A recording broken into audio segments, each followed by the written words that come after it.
Well, hello, everybody. We are live on Facebook. Welcome to Lighten Up with Sunny Wilkinson. I'm so excited to introduce you to my special guest today. But before we do, I just have to say a few words. Today, my show falls on MLK Day, Martin Luther King Jr. Day. We're celebrating his work and his birthday, which was actually on January 15th. And Martin Luther King advocated and led nonviolent crusades against racism in our country, particularly in the South. The civil rights, civil disobedience movement of the 60s has had lasting effects on all of us. I think particularly those of us that were alive during that time period. We pause and we honor Dr. Martin Luther King Jr. today, a mighty figure still today, one who we need to remember, we need to honor him, and particularly, I believe we need to continue in his path of non-violent activism. So in memory and in thanks, we lift up this day and we lift up the memory and continue honoring him in our nation. So Martin Luther King Jr., what a great spirit. Oh my goodness. Before I introduce Kelly, I have to also say that for years I was on faculty at Michigan State University in the jazz faculty, and every year we did a Martin Luther King concert. It was packed. It was a grand celebration of all different kinds of music, jazz suites, the Ellington Jazz Suite. It was really great. So, without further ado, I am going to introduce to you the multifaceted, the multi-talented, spiritually deep, accomplished flautist, singer, songwriter, founder, creator, and band leader of the wonderful world music, Celtic music group Nessa, and teacher. I think I got a bunch of stuff in there. Please welcome Kelly McDermott. Hi, Kelly. Hi, Sunny. It's so great to have you. Your volume seems a little bit low still for some reason. Okay, Can you? Oh, sure. there you are. Honey, I thought we my had daughter's. sorted that out, but it's just seems like a little bit cave-like. Okay, I don't know what to do. That's all right. I think that's better. That's Okay, better, actually. all Yes, it right. is. Okay, So welcome. thank you. Thank you for having me. It's so good to see you. I recognize your picture there. Oh yeah, one of my triptychs. You know, Beautiful. I'm kind of crazy about the setting for this show. Okay. So if you all could see my setting, there's lights here and there's funky lights here, and I'm surrounded by stuff to make it look right. Mm-hmm. So I take down my regular two pictures Mm-hmm. and put up something that is a little more integrated, if you will. So, Yes, you creative know, ambiance. got to set the setting. I did the same thing. I have the Yeah, atmosphere. absolutely. Hey, I was going to start by doing this quote, but I think I want you to start by saying who's in your family right now and who's living with you, and you have a wonderful pod going on there. Yeah, we have a great pod. So I just a beautiful kind of blessing, serendipitous situation where a friend of mine was had her house on the market. Of course, during COVID, it wasn't moving at all. So I said, hey, it's like an amazing, like over $500,000 house downtown Ann Arbor, if you can imagine. And so I said, would you consider renting it? Because I run on the jog path here, and she, the price was very, very high, whatever. But this beautiful woman refinanced her house so that I, as a musician out of work, could afford these payments. So I have this beautiful high end home, and I have kind of a revolving door. They call me dorm mother. And because of COVID, there are just all these college kids that kind of come and go. And my son, who is a big football player at Skyline, he has um, he has some friends that sometimes just need a place to chill out, and so they may stay with me for a week or a weekend or a year. So I call them my boys. I have a handful of beautiful African American boys that are they're from kind of all over, but they go to Skyline, and they're now graduated. And then I have my godson, who is an African American boy who's been with me on and off for about 3 or 4 years. And then I have my daughter and her boyfriend who are doing online college. She, as you know, is a vocalist with a big scholarship to Belmont in Nashville. But, It's my girl. I know she stays here and she's doing online. So Just so I've you got, know, just so you know, folks, Emma McDermott is Kelly's daughter, and Emma studied with me for a little while. She has a glorious instrument, beautiful songwriter, mhm, and she also did, I believe, all the artwork on all of your CDs, did she yes, not? she Yeah, and my and son it's did. Yep. it's wonderful and whimsical and sort of reflects the spirit of Nessa. Hmm. It's great. Yeah. Well, what a household. What I want to know is who does the dang cooking? Oh, got to get those And college kids in there, man. we all kind of do our thing with that. But right now, I really feel my sense of purpose. Though I'm a musician, I'm not saying that it's on hold. I think that it's incubating. But I really truly believe that with everything going on, my sense of purpose is to hold the space for these young 19, 20, up to 24. And they call me dorm mother. And I do the dishes and I keep the house, this gorgeous palace clean. And I have no problems with it. I'm not resentful at all.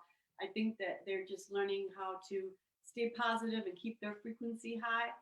And it's just a really, just a lovely, lovely time with these young kids. And if there's ever a moment where they want to sink or they get too much into politics or media, we just light a candle, we say a prayer, peace in our world, this kind of thing.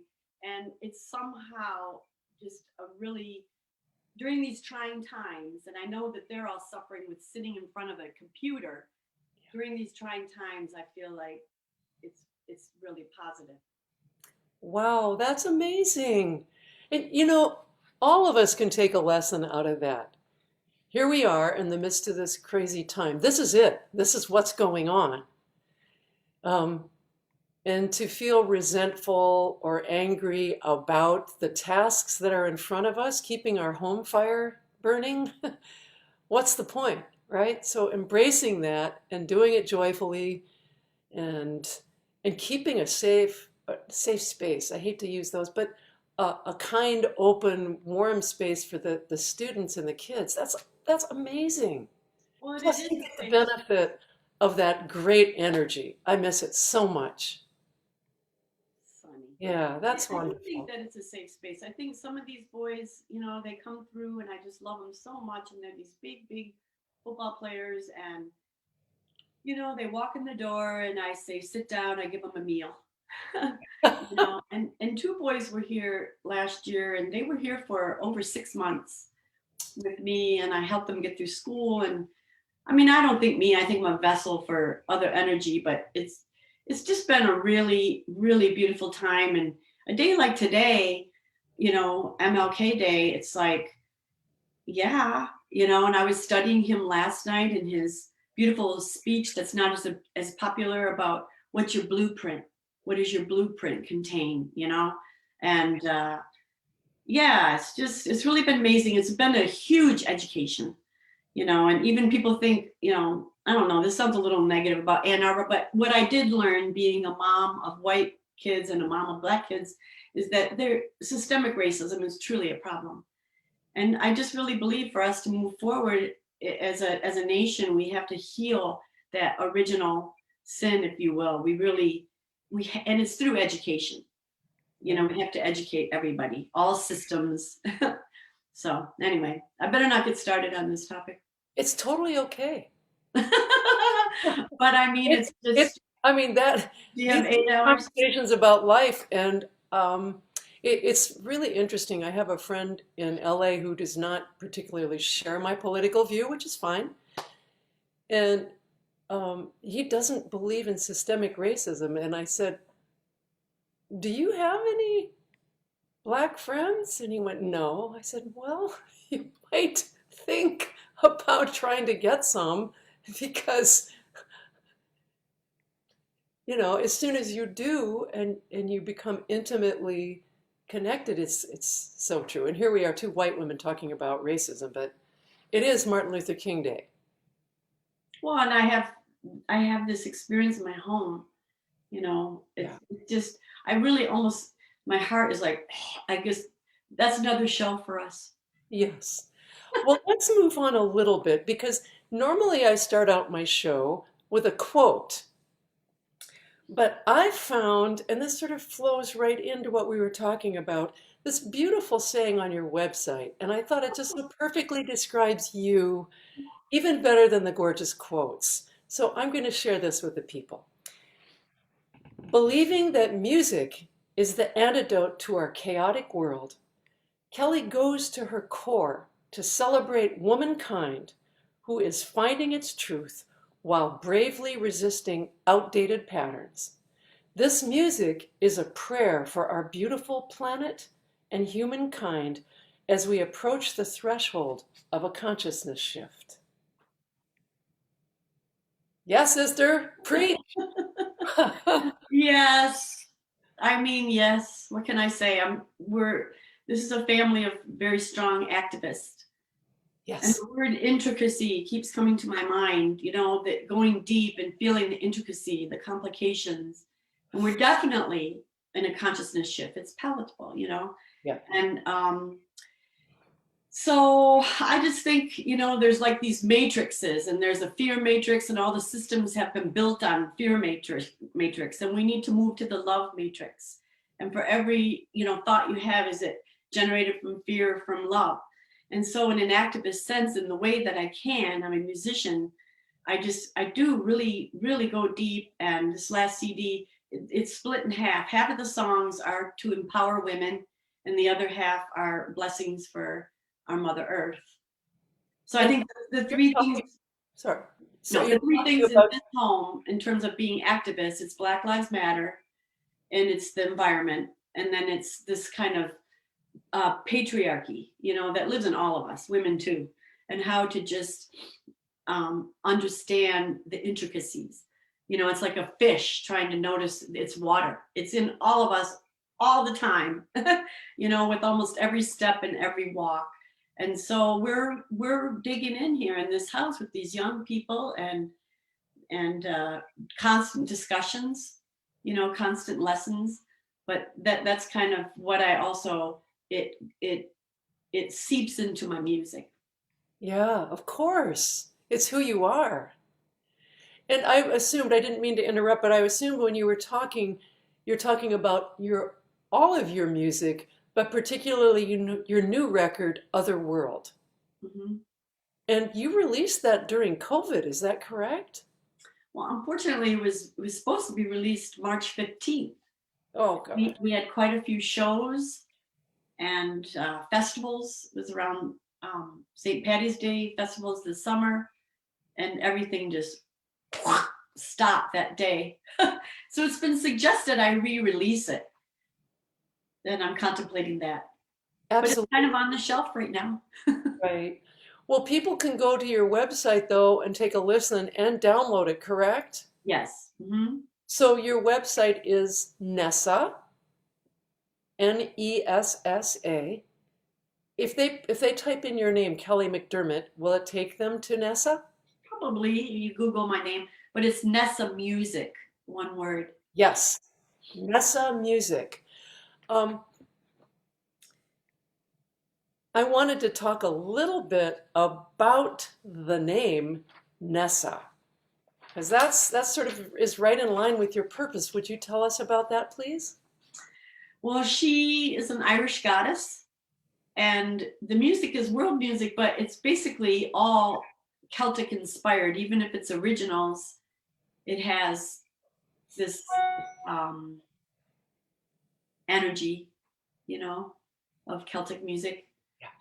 So she's an Irish goddess, and in the 90s, I went to Ireland, and I stayed with the family, and their daughter's beautiful. The names were Nessa, Cleanna, and Vernine. Oh, yeah. And so I just love the name Nessa. And then when I had my daughter 22 years ago, it was either going to be Nessa or Emma. And then Emma won somehow. So my other daughter, my band, I named her Nessa. And she's an Irish goddess who's just definitely very strong She has overcome so many challenges and adversities, and she somehow finagled her son to be the king. And yeah, she actually went through some atrocious adversity, and she always came out on top. Yeah. So she's a beautiful spirit. I read about her, and Hmm. the way her son was conceived is fascinating. Yeah. All of And that. I also, did you know that Nessa is a variant of Agnes from the Greek, which means pure, holy, and butterfly? I How think about I that? had read that, but it's nice to hear that again. And also in Hebrew, I'm sorry, in Hebrew, Nessa means miracle. Oh, I love all that. I know. I was reading that thinking, oh my goodness, I bet Kelly knows this, but if she doesn't, or she'll want to hear it again. Nice. Yeah. Yeah, I've just done so much research. You hold the main things, but I think I have read that before. But I love the Hebrew. That was beautiful. Yeah. Yeah, I love it. Well, you know what? Why don't we take this opportunity to play one of your tunes from your new record? And while I'm setting it up, why don't you tell us about Raggle Taggle Gypsies? Oh wow. Okay. Well, Sonny, this is the funniest thing, honestly. Try to find old folk songs that don't have a little tiny thread of misogyny. It's he left her on the sea. He one beautiful song, The Carpenter. He was a ghost. He pulled her away from her family and her children, and they were on the ship together, and she became dead and a ghost, or he gave her a boop and a bip and a bip, and it's just trying to find them. So Raggle Taggle Gypsies I like because this is a woman, and there's discrepancy. Is it Scottish or is it Irish? It's part of the Child Ballads collection, and I've always loved this song. But I love the message because she is a woman who has everything she needs. She has all the money and the goose down bed and the servants and everything, and she just says, "This isn't doing it for me, man. I'm going to go off with these gorgeous gypsies who are free, and they're like traveling around, and they have long greasy hair, whatever, but I'm going to throw off all my beautiful silk, and I'm going to put on leather." It's in the song.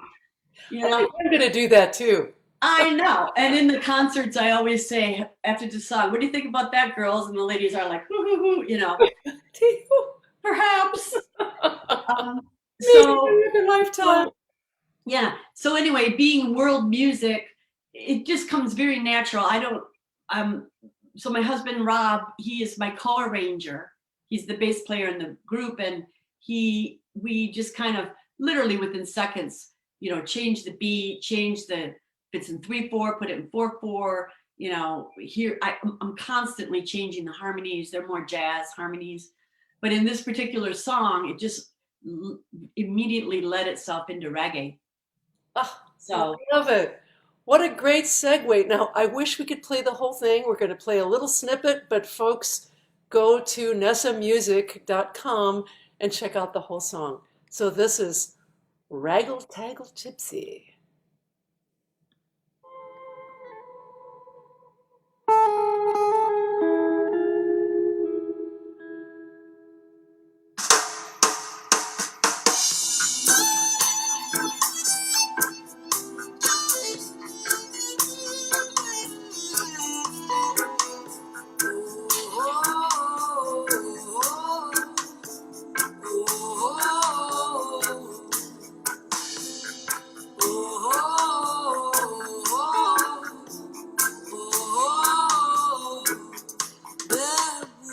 Gypsies come to my door, inquiring for my lady. Oh, one saying hi, and the other saying no.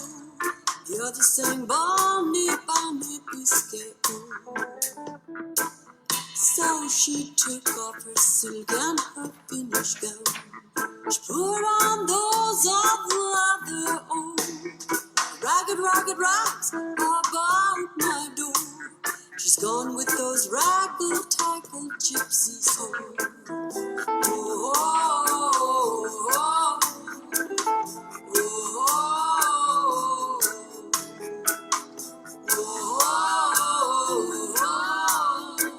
oh, oh. It was late one night when my lord came home, inquiring for his lady out. The servant sat on every hand. She's off with her raggle-taggle gypsies home. Well then, bring to me my milk white steed. Oh, I hate to stop. Another little thing about that song is I have a dear friend. He is an absolute beautiful cat. He's famous. His name is David Mansfield. Yes. Bob Dylan's band, and he tours, with Bobby McFerrin. He's on Sting's CDs. He's the guy. He's just this very, very gentle, beautiful man, and he lives in New York. And anyway, he's playing fiddle on that song. And then the other thing is my little gem in my back pocket. My daughter's singing backups. I recognized her voice on that. So at the end of the track, she and I are just riffing. Oh, let's go hear that. Let's hear it. Let's hear a little bit. Is his solo coming up? It was in just like a verse, and then there's his solo. Okay, let's see if I can find that. Okay, and here we go.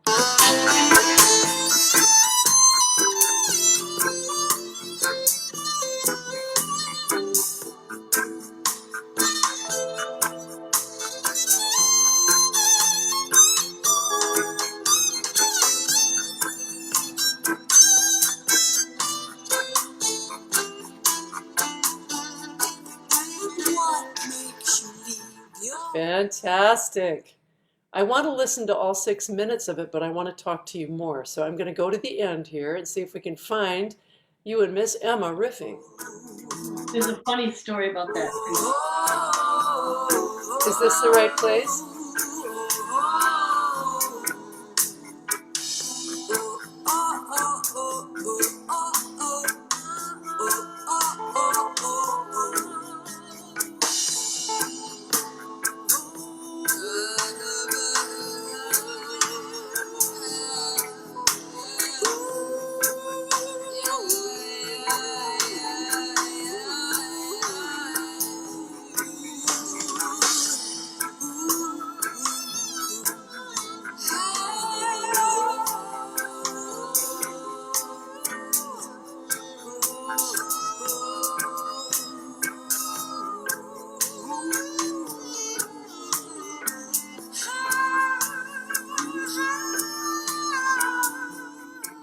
Oh, that is so nice. Well, we were channeling our inner Lizzo, and our producer and the person that recorded is Brian Brill.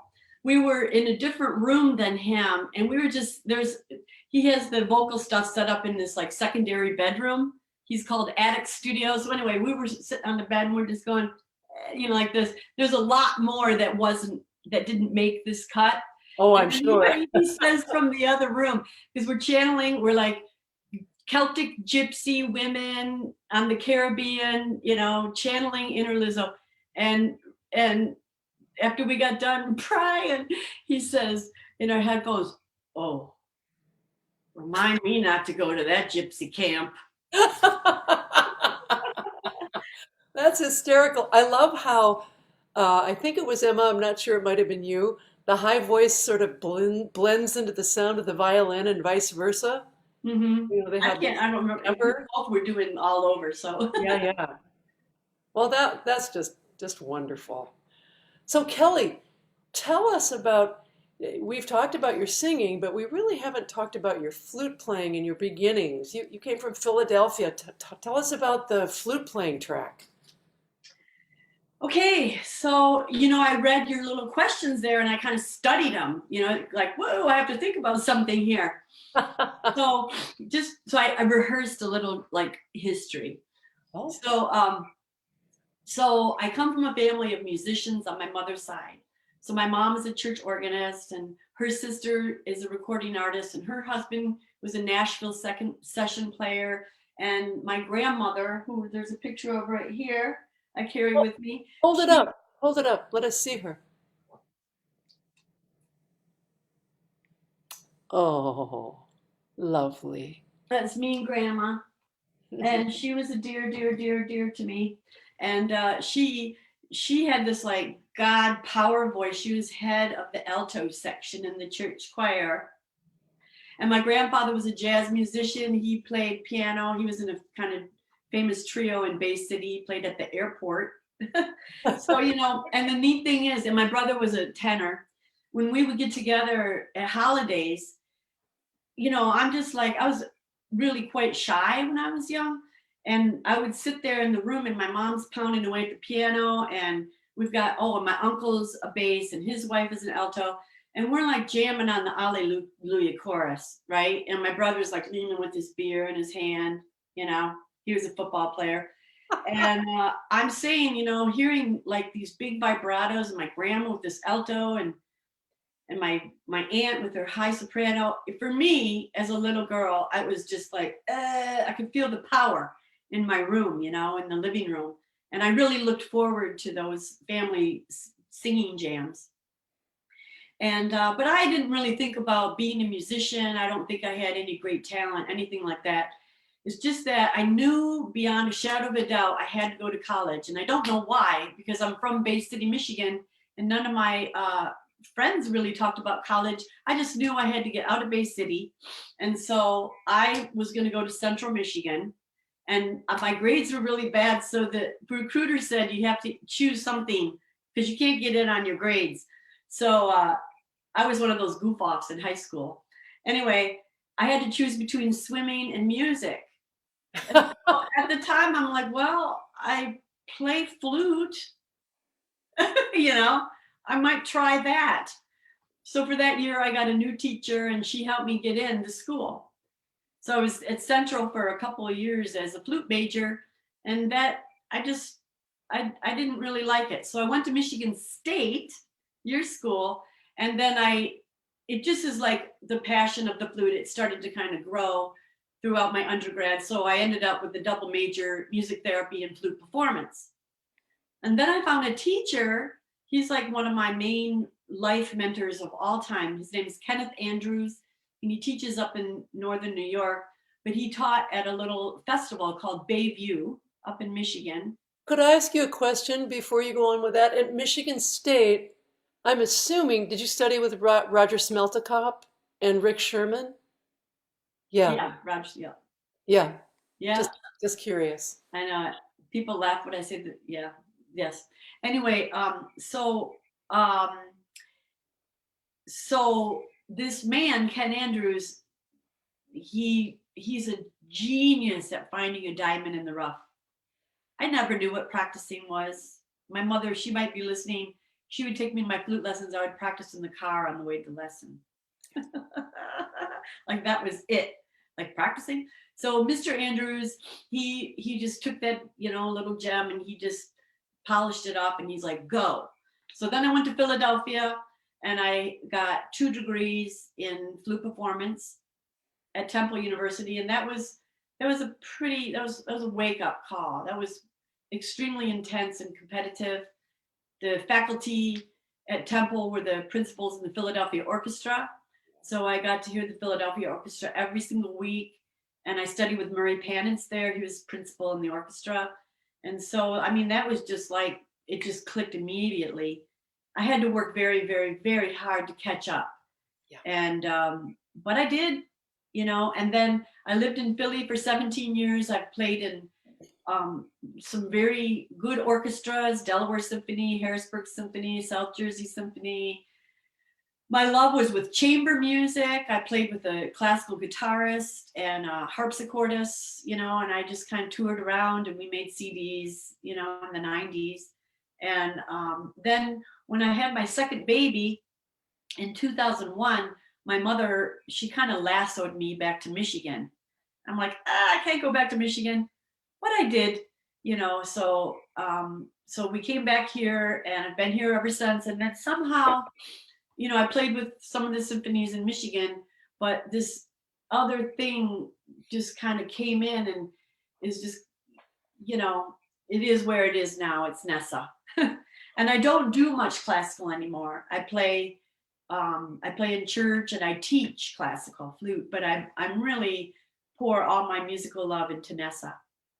I have a couple of questions for you. When you were at Temple, did you, oh goodness, did you ever do anything or study with Ed Gordon with the childhood Yes, music? I did. I took the class, the music learning theory. La la la la la la. Resting tone. Yeah. Yeah, one of the guests I had on, Cindy Taggart, was a student of his, and she brought the early childhood music program, what was it called? Early childhood learning, no, Music learning theory, something like MLT, that's right. Yeah, yeah, yeah. Anyway, my son was in that program from the time he was 3 months that. old. Oh, wow. Awesome. And I'm telling you, that program gave me a better understanding, ear-wise and workability, of all the modes and all the meters and singing them and playing them than anything had. Wow. It was such great learning. That's awesome. Yeah, Yeah. it is. It's a solid theory. And then I have a second question about your history. And you also studied Suzuki method. And I think, do you teach Suzuki method? I Or, do. Yes, I do. yeah. Yep. In Philly, it was very hot. There was, quite a few Suzuki students, and I had a waiting list. It hasn't, there's not a lot of demand for Suzuki flute here. There is a lot of demand for Suzuki violin. Violin. Yeah. Yeah, but the flute, so I kind of have like a little, like a mixture of things going on. But I mean, there's that phrase, you can take, the girl out of Suzuki, but you can't take the Suzuki out of the girl. Like I just use it all the time. I'm just in love with how it trains the ear. And Sonny, you're a natural Suzuki person. It's I am. you're really trained to, it's his whole theory, Dr. Suzuki, nurtured by love. And Oh, you can do anything if you do it with love. And especially with children, their life force is so adaptable. yeah. So, you just think of 10 beautiful things to say about what they did, even if it was terrible. And then you kind of go in for that one thing that you want to fix, their finger or whatever. But I am a natural Suzuki person because I yes, do you believe are. it's the best way. I Yes, do it is. believe that you say the good things and you open the heart and then you deal with specifics that they can grapple with, just specifics, one or two things to improve. And then the next week you do another one and don't overwhelm them with anything negative. That's right. Because what's the point? It's just introverting, right? It doesn't help them. Right. That's right. And just, I don't know, he just thinks that all things are possible through love. And so do I. I'm like the love warrior. Oh man, I love that. Do you have a song named The Love Warrior? No, I don't, but I probably should write one. Oh yeah. Yeah. So we're going to play another one of your tunes in just a minute, but your training and your discipline and that gorgeous sound of your classical training on the flute completely comes through in Oh, Nessa. It is stunning. I mean, it's really, truly beautiful. oh, So honey. all of that is right there with you. Well, thank you. That's a nice comment to hear, like outside of myself from someone like you. I Yeah. appreciate that. I do have kind of a question. You said then you just poured it all in Nessa, but Yes. that had to have been sort of a big defining shift to go from the classical world completely into this, Celtic. And I'm assuming your name is Irish, or is it Scotch Irish, or is it Irish. Irish McDermott? In Hasn't fact, it? on my dad's side, one McDermott married a McDermott. Oh, oh, So I've got a okay. lot of McDermott in there. But I have other Irish too. There's a Burns, my Wow. grandmother Charlotte Burns, and my mom's side there's a Russell. She was Scotch Irish, so yeah, it's a lot of Irish. My first guest on the show, Susan O'Rourke. Mhm. I know is that name. steeped in, the two of you have to get together. She also is helping me with the show. She's amazing. Um, she is a Celtic artist and she studies Celtic music like you do. At some point, we're getting you two together, okay? Okay. Have a gathering with some wine and goodies over at my house. Beautiful. I'm in. So tell me about what was it that, and this is also for the young people out there that are studying and struggling with what they want to become. What was the shift like? Tell us a little bit about that, pulling apart the pieces to find who you were in this new world. Well, I think that's a very good question. And it's almost impossible to answer. It's just like I've heard of many people, especially in Europe, where they study, from their childhood, they get very technically advanced on their clarinet or flute or whatever. And then, like midlife, they start composing or conducting. It's like Hansel and Gretel, you follow the crumbs. So it was just, I'm a person of faith and I sort of I'm kind of always listening, to kind of the divine direction, and so it was just a really natural, beautiful thing. There's no pain in it at all. I love that. It, who was I talking to? Oh, Kathy Siegel Garcia is my dear friend on the West Coast who does a show like this, but she's done 250 episodes. She Nice. interviews jazz musicians all across the country. And when I interviewed her for her 100th show, she said one of the secrets of her success is this simple thing is you just put one foot in front of the other. And my sister sings this lovely little song. I'm going to sing it too now. I think I can remember it. You just put one foot in front of the other and go with love. Just put one foot in front of the other and go with love. Isn't that sweet? And she sings that with Yes. grade school kids. Yeah. Love it.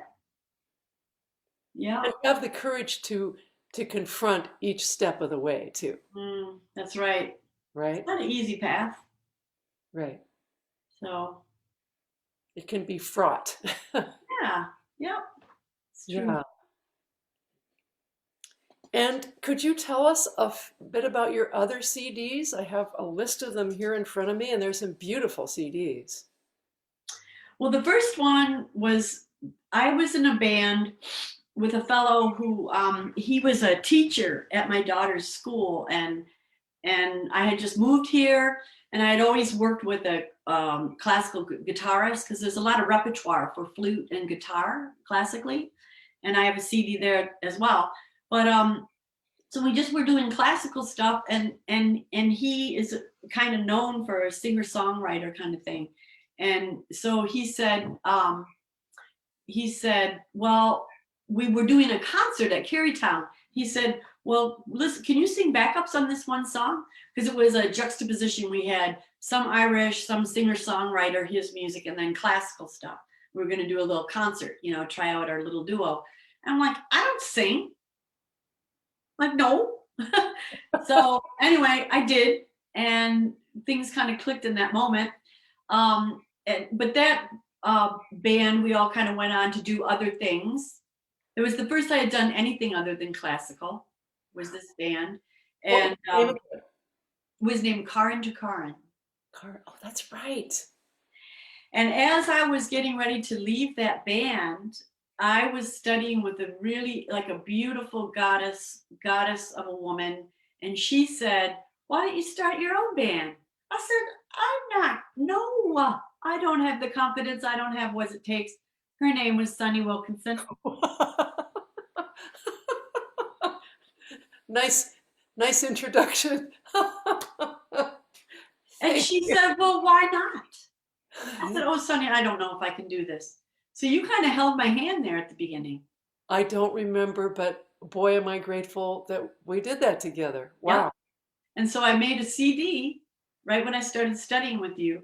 And it was the eponymous CD called Nessa. And it has classical in it. it has a little bit of everything, but it was just kind of getting my feet wet. Like, what is Nessa? What do I hear? You know, and so it's got more classical than the others.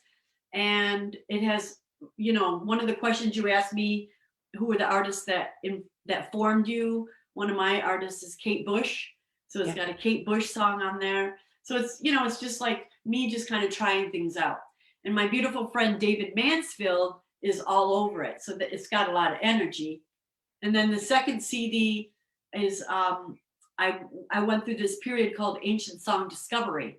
So I tried to find old Celtic songs. The older and the more obscure, the better. And so that is called Ancient Song Discovery Project #1. And then I did a small EP that's called Travel Walk to Celtica, which is when I started working with my producer, Brian Brill. So it's all got produced stuff, you know, it's got synthesizers and it's cool.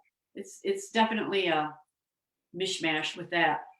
And then there's a single out there called The Gray Selkie, which is a lot of what Nessa is about, which is singing about mythological creatures, in particular, the sea creatures. So this is a gorgeous story that I arranged, and it has uilleann pipes on it. And then that leads into Otherworld, which is the CD that is sitting on my shelf. Tell us the story of the Silky. I love that.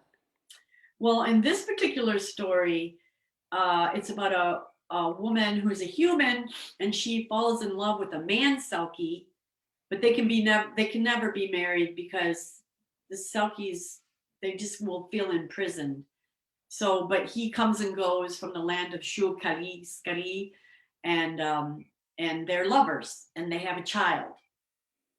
And the little child is kind of in danger because the woman actually marries a human man, and the human man is not going to put up with her and this boy who's half Selkie. So, yeah, he does away with them. It's kind of sad, but it's, you know, it's just, yeah, it's just songs. sad, Yeah.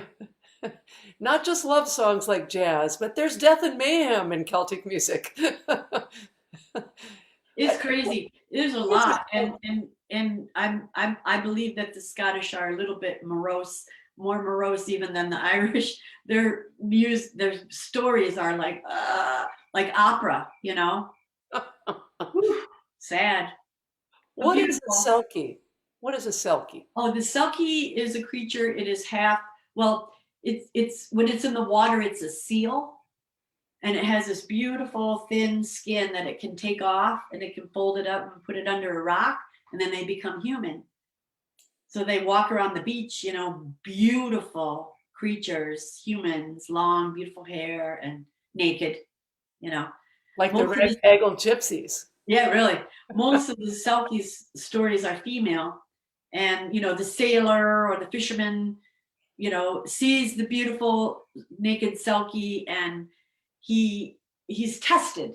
You know, he loves her so much. Is he going to steal her skin and marry her, or is he going to let her go? You know. Oh, interesting. Wow, sort of morality plays, really. Exactly. A lot of the stories. And so a lot of times the woman will be in an old trunk after she's had babies, you know, 3, 5, 8, 10 years later, and she happens to find her skin. And she puts it on and she's back to the sea. Because it's just, they can't be human for very long without feeling tortured. I wonder where that stems from. The Methodist minister's kid in me wants to make that into some sort of lesson. You know, it's like there is a wild thread in us, and a thread that longs to be free and running naked down the street and exploring and like whipping through the waves. And then yet we're very condensed into our modern living, which is wonderful too. But there is a little bit of a wild streak in all of us that longs to be free. I mean, that I could circle back to what I originally started talking about, which is that I believe that's where we are with our consciousness shift right now. It's that so much of what our confines are is the language, our self-talk. They're the systems, whether it's the church or the public school, which I can't stand, or the healthcare or the government or the economic system or civil unrest or whatever it is. We're locked in these systems which were based on fear. And I think right now a lot of the systems are either going to crash or dissolve. But we have to stay in the matrix of love, because in that love there's I sound like my own preacher, but in the love it dissolves the fear, and in being free is without fear.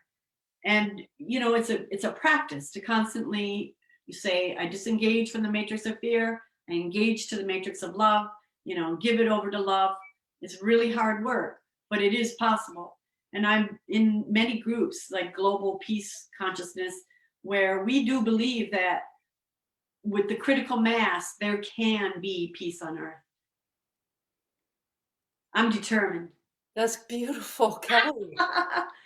I'm just determined, with everything that we see, if we get too caught up in media or whatever the heck is going on, I don't even want to talk about it, but it pulls us into that, the collective nervous system is whacked right now. And the matrix is jam-packed with fear. And it's just, don't stay there. Oh, go in nature. That's a great message. The matrix, what did you say? The collective nervous system is whacked, jam-packed with fear and whacked. Absolutely. I love that idea, because we all clearly feel it. We're concerned about the election, we're concerned about our planet, we're concerned about the violence, and it's so easy and I just pull away and I turn off the news and I start my breathing exercises and I do yoga and I teach a lesson, and I'm really trying in my own simple way to create that. But you said it so much more eloquently. That was beautifully put. Well, Sunny, this is the situation, where you and I and whoever's listening, we're not politicians, in DC, we're not preachers, whatever, principals of schools, but it is actually enough to pull out of the matrix of fear and put your hand on your heart and feel that gratitude and say a prayer for peace. And in my mind, I literally see a sound wave leaving and going into the universe. And if in the critical mass, if enough of us do this regularly, and we say no to the fear, we say no to the garbage that's going on, and we just put, edit your thoughts, just constantly put your thoughts. And it's very hard work because this stuff kind of comes up, stuff that needs to be healed, and even in your home, we're all jammed together, these kind of relationship challenges. And so there's no easy formula and no one's perfect, but I just really believe that there can be peace on earth. I think we needed you today. Oh, we did on MLK Day and 2 days before the inauguration. I think that's just so important for us to keep in mind. Sunny, I have to tell you something. I'm going to put a little plug. There's a thing on Unify, UNIFY, on Facebook. There's a program on there called Saturday Night Alive. And it's a 3-hour program every Saturday, and they've been doing it every week for free since they're these people in California. And they have everybody on, they have 10-minute talks throughout the 3 hours. They have Joe Dispenza, they have Deepak Chopra, they've had Marianne Williamson a couple times. And they're very solid people, authors, Harvard, economists, Wall Street. But the thing about this program is 100% positive. It's just all positive.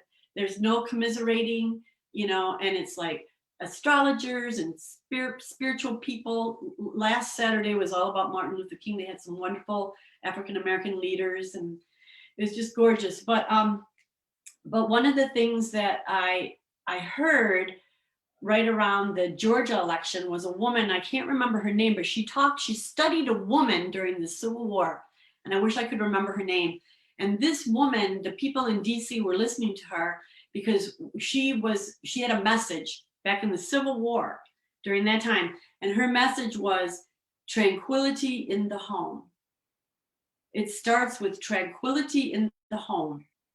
and you pray and you intend for the health of the soul of the nation. That was the quote. And that's back in the Civil War. And it starts with the tranquility in the home.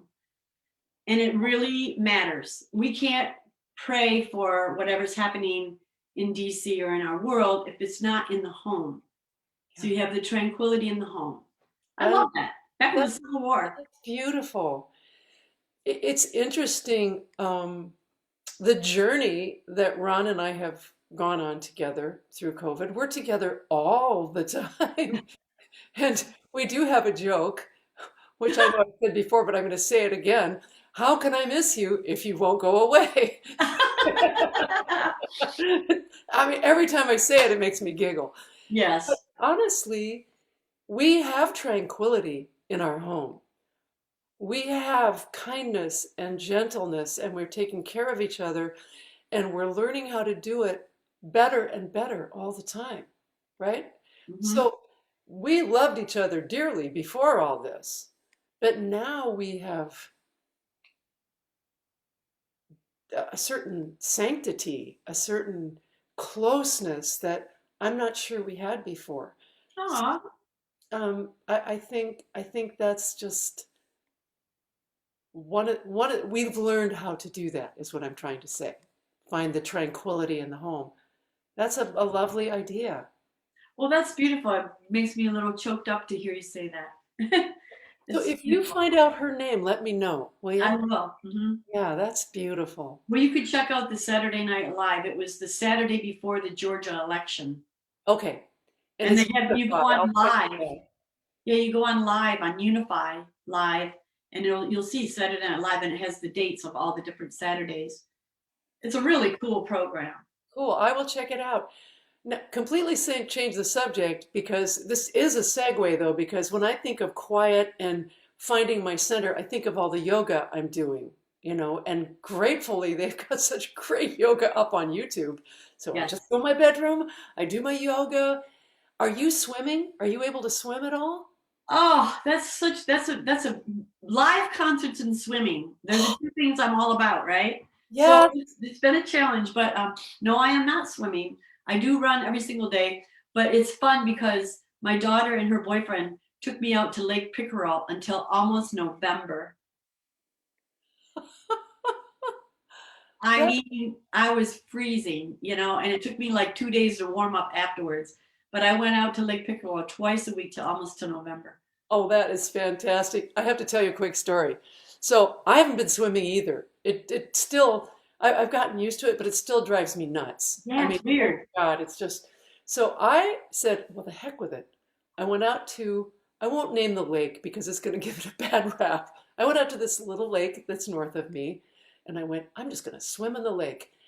And of course, because of COVID, they hadn't cleaned out the weeds. So I jumped in the lake and I just started swimming out to the middle of the lake, and these like tendrils of seaweed started wrapping around my neck and my arms, and I'm kicking and I'm trying to like stay on top of the Oh, water, and I'm going, ew, oh, this is disgusting. And the fish were coming up and nibbling, but it was mostly these long tendrils wrapping all around. I couldn't stand it. I hated it. I said, okay, I'm done with that. That's not happening. what time of the year was it? Well, let's see. I think it was summer. I think Okay. so, summer. Yeah, And I tried 3 or 4 times, and I tried a couple of places, but you just yeah, couldn't do it. Oh my I goodness. need a certain depth level Yeah, and I couldn't. I don't think I cleanliness could do level, it I think. either. Yeah, I couldn't do it. I pushed through that cold part though, September and October. It was cold. And then I started reading, like you're not supposed to swim when it's under 60. I was swimming in like 52-degree weather. Whoa! Why aren't you supposed to swim under 60? Well, I think, I mean, I'm trying to put this together is that this hypothermia thing happens when you're immersed in cold water for over a period of time.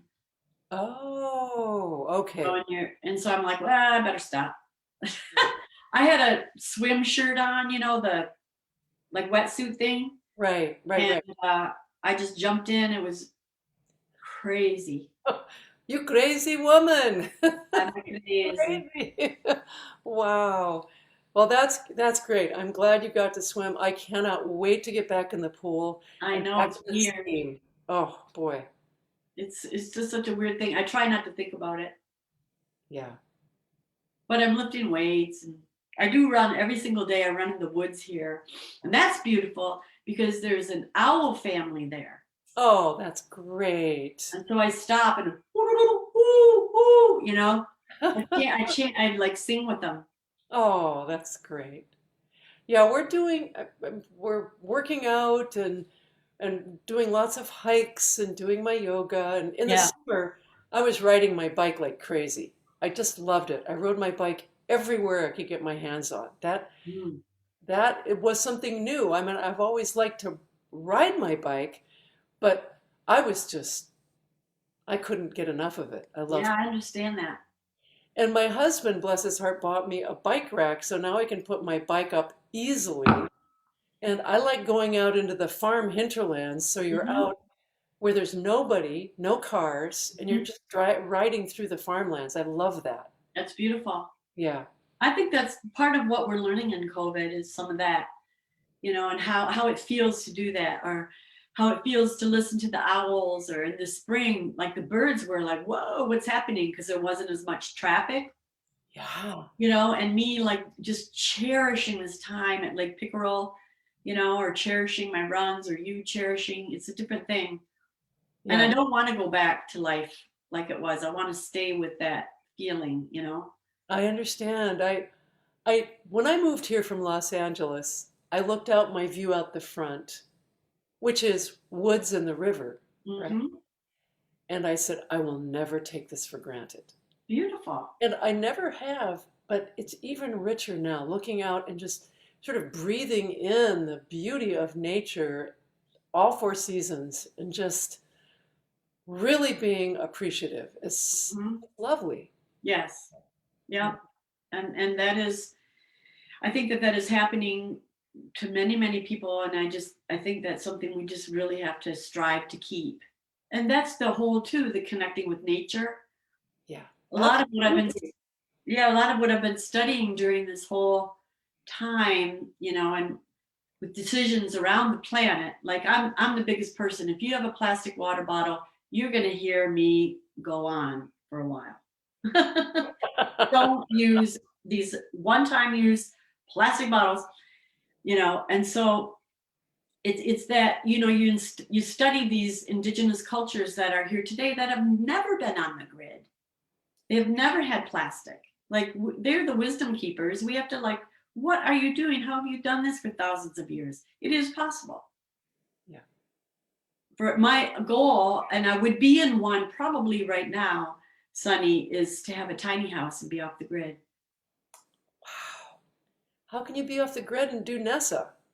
Maybe I'll rent like a little space in town. I don't know, but I'm obsessed with the tiny house.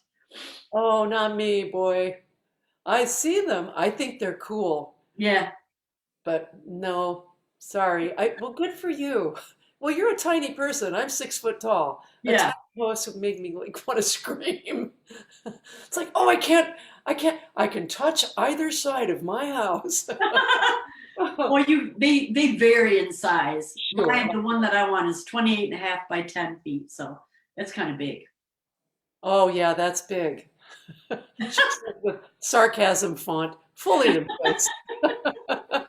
Well, my dear Kelly McDermott, Yes. we are getting nigh on to the end of an hour. Can you believe it?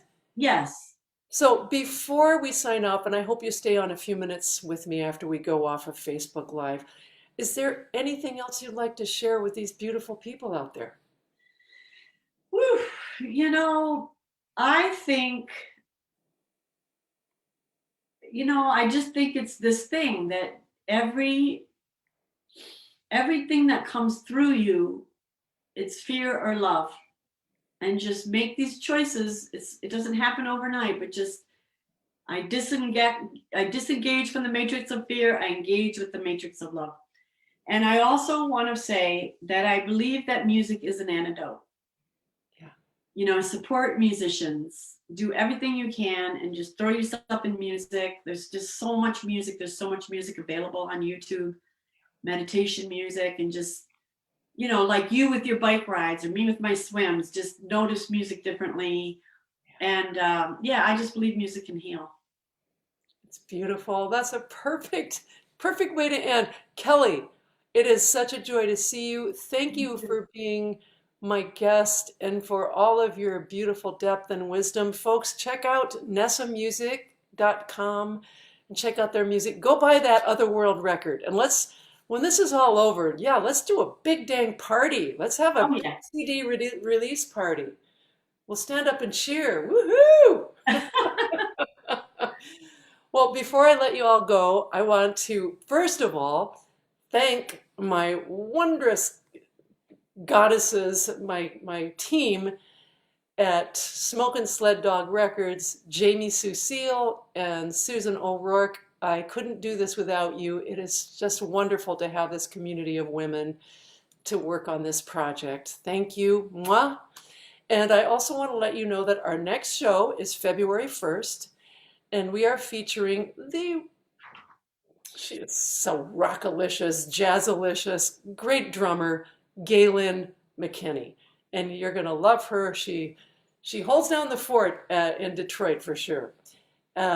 So we will see you in 2 weeks. Be well, and thank you so much for tuning in. We'll see you next time. Mwah!